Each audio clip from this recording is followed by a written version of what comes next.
என்னுடைய பெயர் ரா கிஷோர்.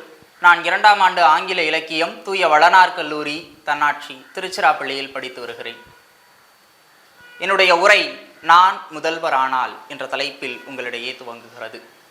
பொய்கையிலே பிறந்து வைகையிலே வளர்ந்து தமிழேடுகளிலே தவழ்ந்து என் நாவின் நுனியில் விளையாடும் நம் தாய்மொழியான தமிழுக்கும் தமிழர்களாகிய உங்கள் அனைவருக்கும் என்னுடைய வணக்கத்தை தெரிவித்துக் கொண்டு ஒரு கேள்வியுடன் உரையை துவங்குகிறேன். ஒரு ஆட்சி என்பது யாருக்கானது? ஆட்சியாளர்களுக்கானதா, மக்களுக்கானதா? என் பதில் என்பது தெளிவானதாக இருக்கும். அரசியல் என்பது வெறும் பதவிக்கான பாதையாக மட்டும் இல்லாமல் பகுத்தறிவின் பாதையில் சமூகத்தை நேர்மையாக நடத்தும் வழிநடையாக நான் மாற்றி காட்டுவேன்.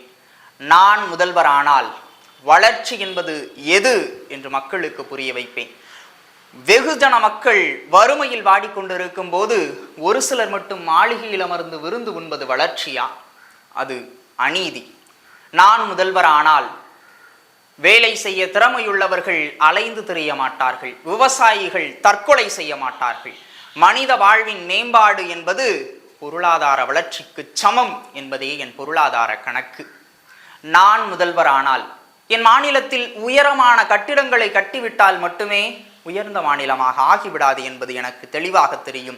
ஏனெனில் அறிவியல் சிந்தனை, பகுத்தறிவு, தொழில் வளர்ச்சி, தொழில்நுட்ப வளர்ச்சி ஆகிய உயரிய சிந்தனைகளால் மட்டுமே என் மாநிலம் உயர்ந்த இடத்தை அடைய முடியும் என்பது எனக்கு தெரியும்.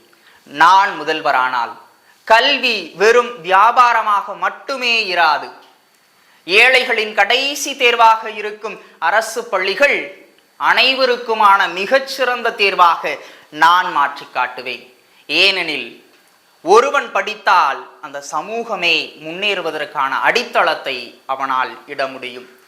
இன்று எல்லோரும் சமம். ஒரு சிலர் தாழ்ந்தவர்களும் இல்லை, ஒரு சிலர் உயர்ந்தவர்களும் இல்லை.